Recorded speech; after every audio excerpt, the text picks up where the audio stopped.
Broadcasts of HIKI NŌ are made possible by the support of viewers like you. Mahalo. And by Bank of Hawaii Foundation, investing in Hawaii's future by promoting collaboration, critical thinking, and other 21st century skills through HIKI NŌ.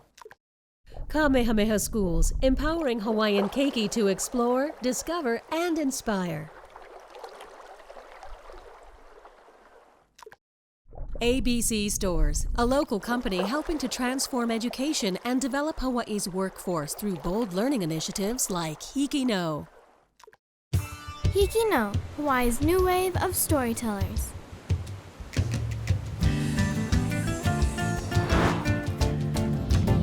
Aloha, I'm Kailea Tuitele, an 8th grader at Kamehameha Schools, Maui, speaking to you from the safety of my home.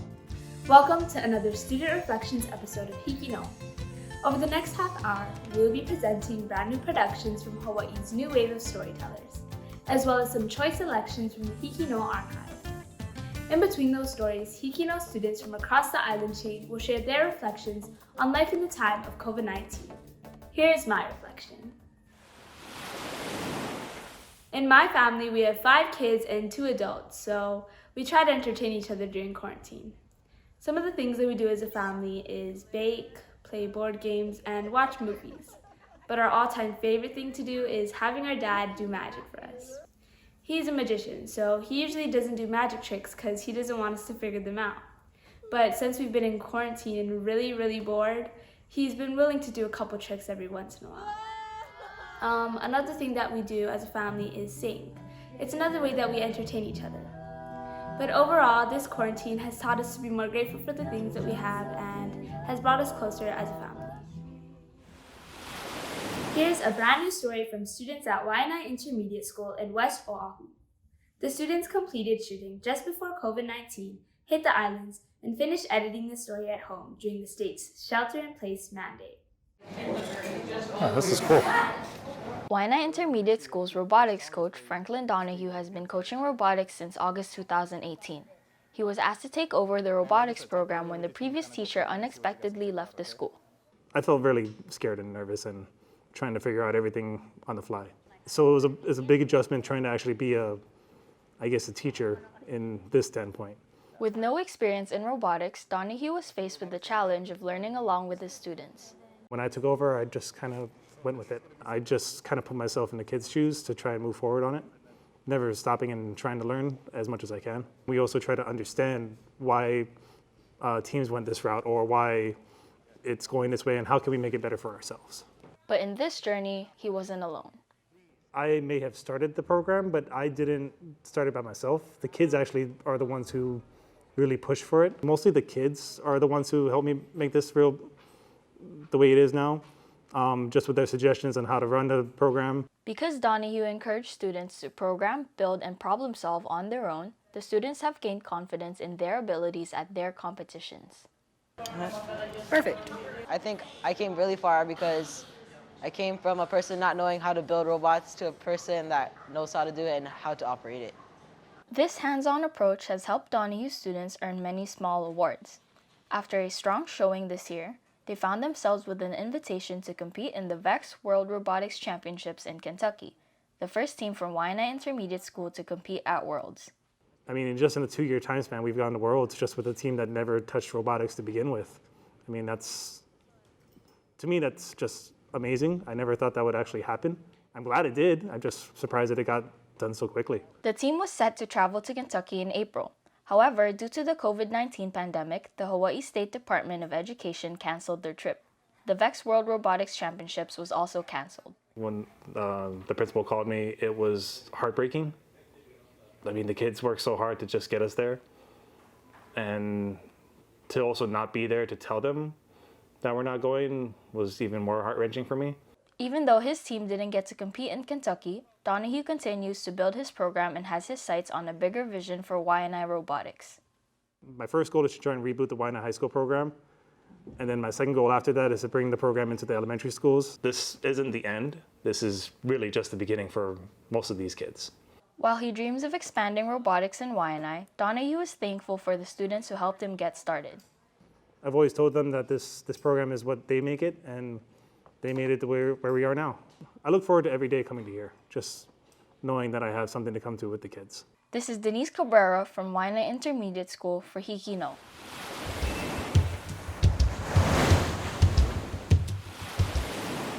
Hello, I'm Paul from Konawaena High School, and quarantine for me hasn't been much different from how I usually live my life, which is as an introvert, meaning I never left in the first place.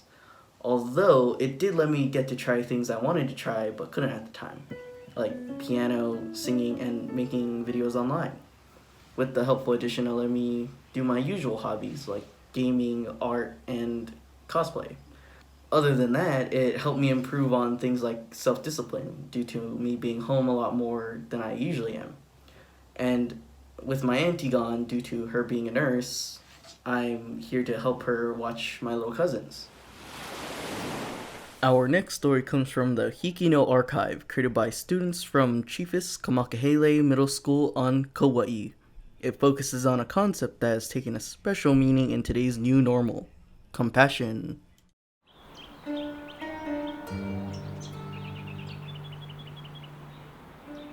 On a hillside in Hawaii, a symbol of compassion is being built by Asian artisans and local volunteers. It's modeled after a 13th century traditional hand-carved Japanese building. There are special artisans from Asia who have come over to help us with the creation of this building, which is no nails, and it has all interlocking wood pieces. What's absolutely beautiful is that, as you can see with the volunteers here, it is built purely with the compassion from their hearts.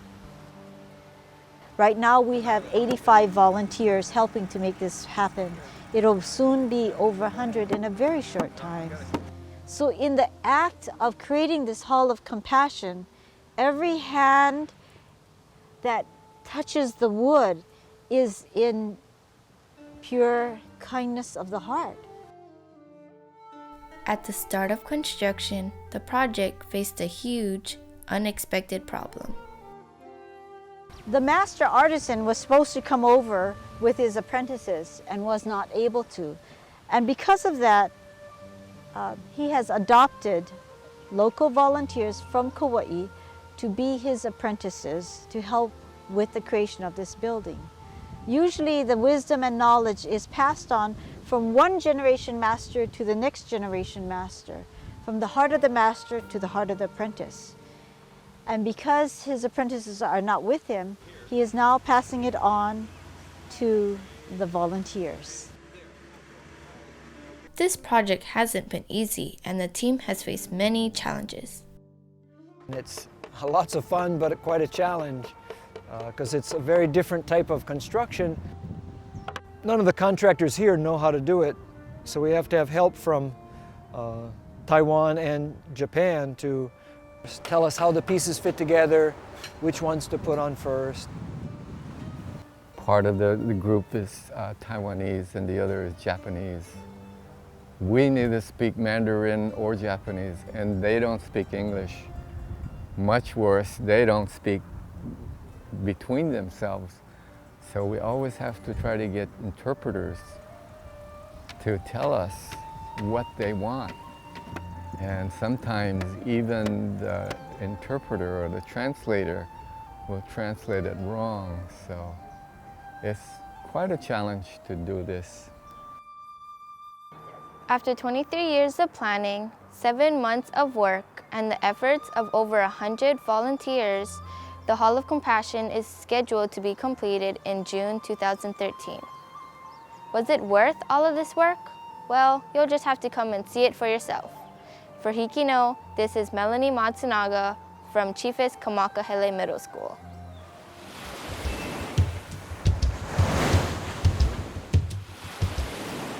My name is Naomi Toki, and I'm a senior at Waimea High School.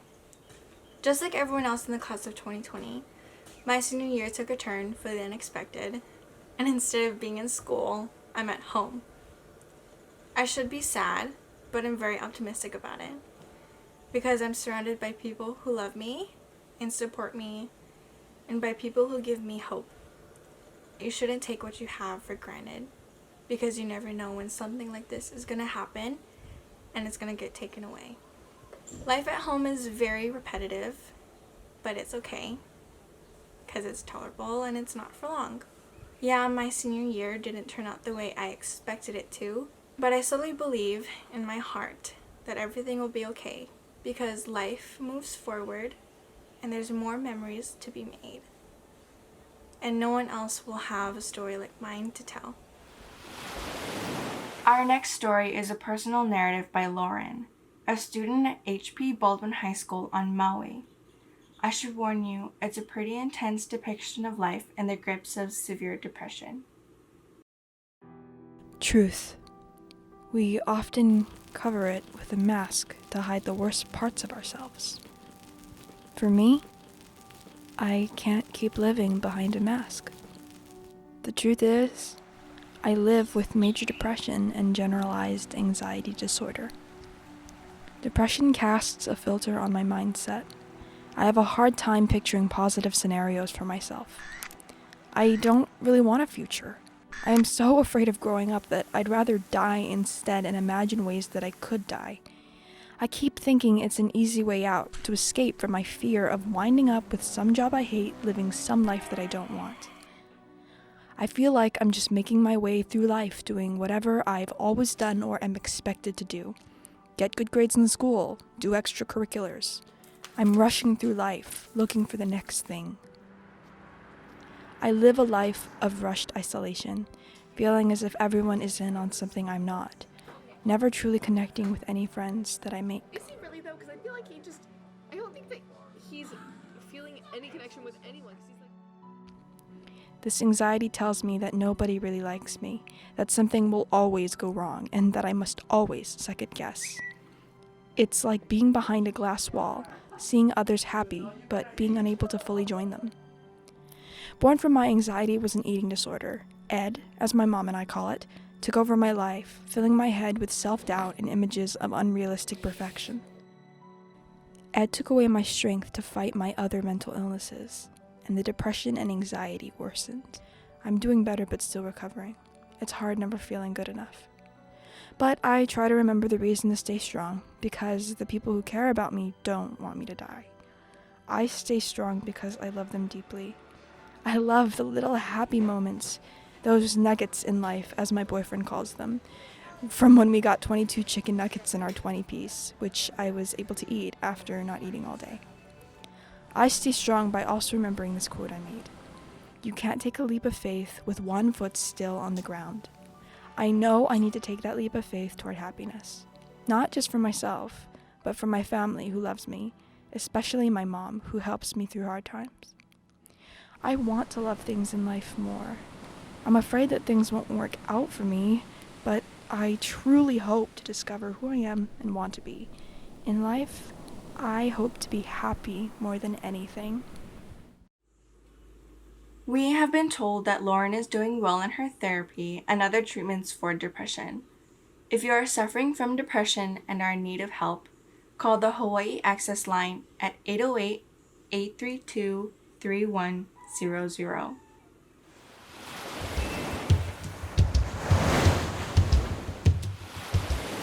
Hi, I'm Anijah-Rose Tomacder from Kapaʻa High School, speaking to you from my home in Kapaʻi. Now that schools are closed, I find myself with a lot of free time. I wanted to try something new to improve my own physical health. So I started exercising to YouTube videos. I tried yoga at first, but it wasn't my favorite, so I started doing lower ab workouts. The next day I hurt, but the pain made me feel stronger, and that motivated me to keep going. I enjoy using YouTube because I can find a variety of workouts. Afterwards, I feel ready to continue school assignments and focus on my family. This is what I've been up to. How are you bettering yourself during the coronavirus pandemic? The following story by students at Lahaina Luna High School on Maui comes from the HIKI NŌ archives and depicts a young student who is facing something many of us are at right now, a crossroads in life. Being half Micronesian and half Filipino and coming here, living here, it's hard for me. Kimberly Yap is a senior at Lahaina Luna High School. At the age of 5, Kim moved with her parents and a few close family members from Kiribati, a small Micronesian island, to Maui. My family moved here looking for a better life, looking for better education for myself. Right now, our island, Kiribati, is sinking from global warming, and there's nothing they can do. There's nothing anybody can do. It's a poor community, you know? It hasn't evolved yet into what this world has come to.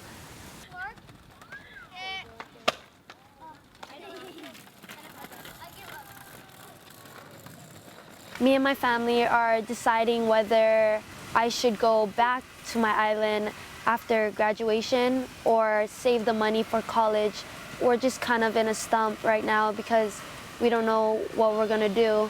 My family's trying to teach me one culture, and then I'm living in another culture, so what culture do I live in, you know?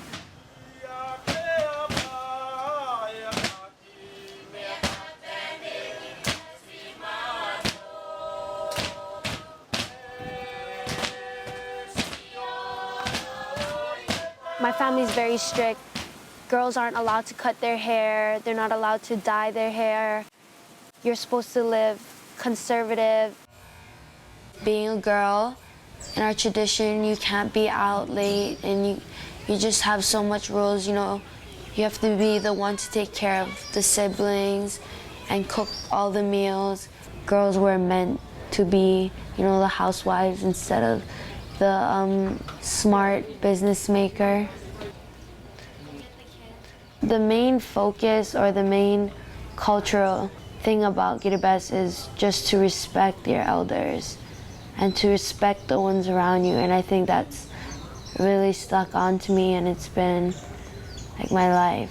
It is who I am, and I'm proud of who I am. Not going back home is like losing a big part of my life, but this is home now. I don't want to be a housewife, and I think that's why the best choice for me is to go to college. I need to grow up, and I think going to college, getting a good job, maybe going back home, showing my family that I'm successful in life could really like help us out. This is Sophia Freddy from Lahaina High School for HIKI NŌ.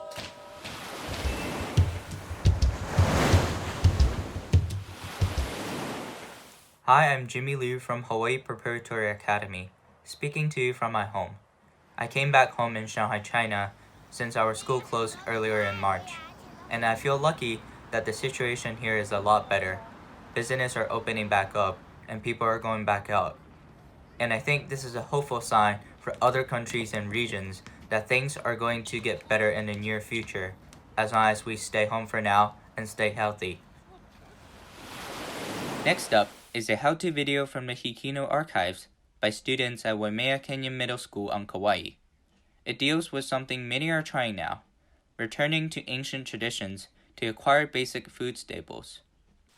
Before contact with the Europeans, Hawaiian households made their own salt by evaporating seawater. To this day, people of Hawaiian ancestry continue this process of producing Hawaiian salt, passed down from generation to generation for hundreds of years. We will now show you how to make a salt bed. The first step in making a successful salt bed is to use a piece of metal and scrape the excess red mud to get the black mud. Make sure you do not scrape too hard or the bed will be too deep. Then rub the area with a round rock to make it smooth. Next, get some black clay. Make sure it's not too runny or too dry. Take the black mud and form it into balls. Now begin to form a wall. Line them up next to each other and make a shape like a tube. Then fill up the bed almost to the top with salt water. The saltier the water, the more salt it will produce. It will take about 2 weeks for the salt to form. Now you can begin harvesting. You must have the proper tools: a screen on a stick, a colander, and a big barrel. First, grab the screen on a stick. Begin dragging the stick towards you very gently so you'll only get the white salt on top. Pick up the salt with your hands. Place it in the colander and begin to rinse it in the salt water. Lastly, dry the salt in the sun for about 1 week. Then your salt is ready.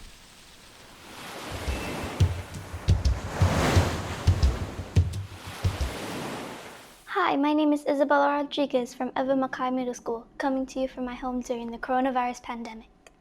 My parents' work is considered essential during this time.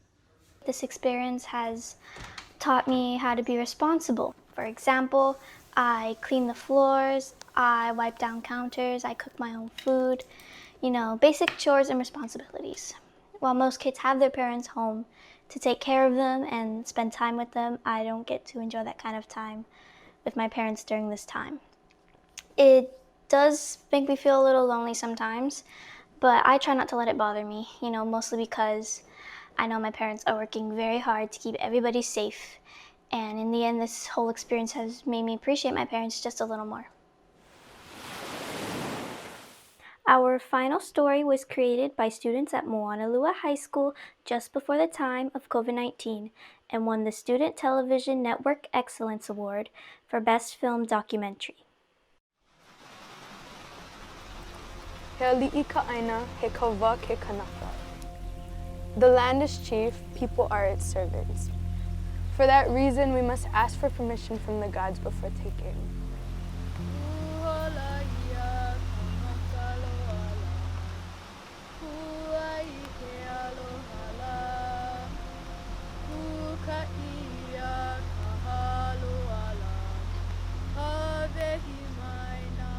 Most people nowadays will go to the store and purchase flowers to make, whereas the traditional way is to go up into the mountains and you gather it yourself. So part of being a lei maker is knowing where these plants and flowers best thrive. Like they do really well in those environments. And then certain plants symbolize different things, whether it be learning, whether it be for hula. So it just depends on what it is that you're making it for. Flowers and the leis that we use stand for something greater than just looking pretty.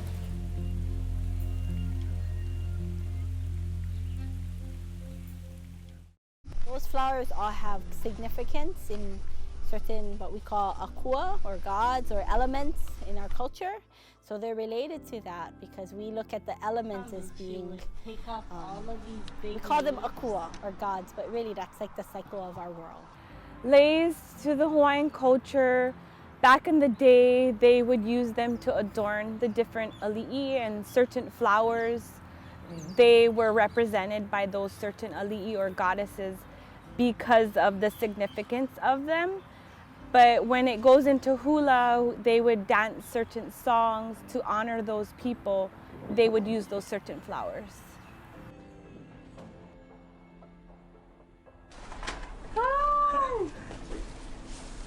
Nowadays, people give leis to show accomplishment and to show appreciation for one another.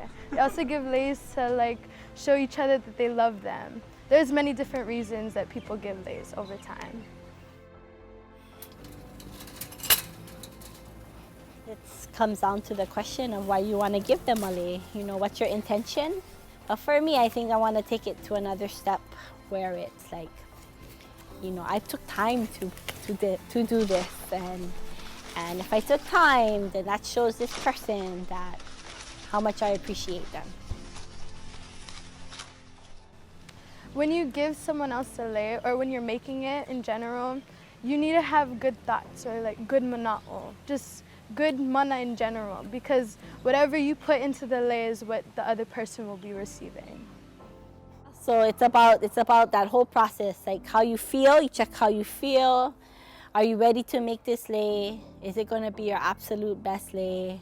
So it's always good to self-reflect on yourself, because all of that energy, or that mana, I guess energy is another word to translate it, will go into your lei. Yeah, and so you want to make the best possible lei for somebody. You are born with a set of mana, and mana to me is like everything that comprises who you are. It's your connection to things, your connection to the land and people around you. it really is a part of you. You're sharing your part of who you are and gifting it to them. So that lei will always stay with you forever. When I receive or give a lei, I make sure that the people know how to dispose of it properly. So like give it back to nature. So maybe put it on a tree or just put it in its natural surroundings. It's the cycle of life, yeah. It feeds the land. I mean, feeds it in the way that it'll decompose and be a part of that place. Put it with your other one.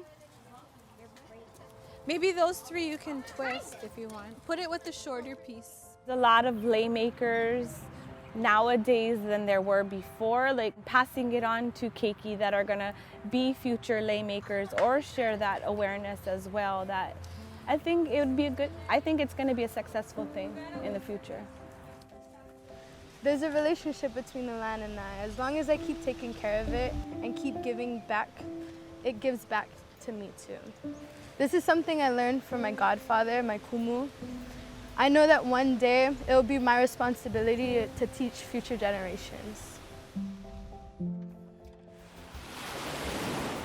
I hope this program has given you some valuable insights into how Hawaii students are dealing with life in these unprecedented times. Be sure to tune in next week for more student reflections on life in the time of COVID-19 and more proof that Hawaii's new wave of storytellers, HIKI NŌ, can do.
Broadcasts of HIKI NŌ are made possible by the support of viewers like you. Mahalo. And by Bank of Hawaii Foundation, investing in Hawaii's future by promoting collaboration, critical thinking, and other 21st century skills through HIKI NŌ. Kamehameha Schools, empowering Hawaiian keiki to explore, discover, and inspire. ABC Stores, a local company helping to transform education and develop Hawaii's workforce through bold learning initiatives like HIKI NŌ.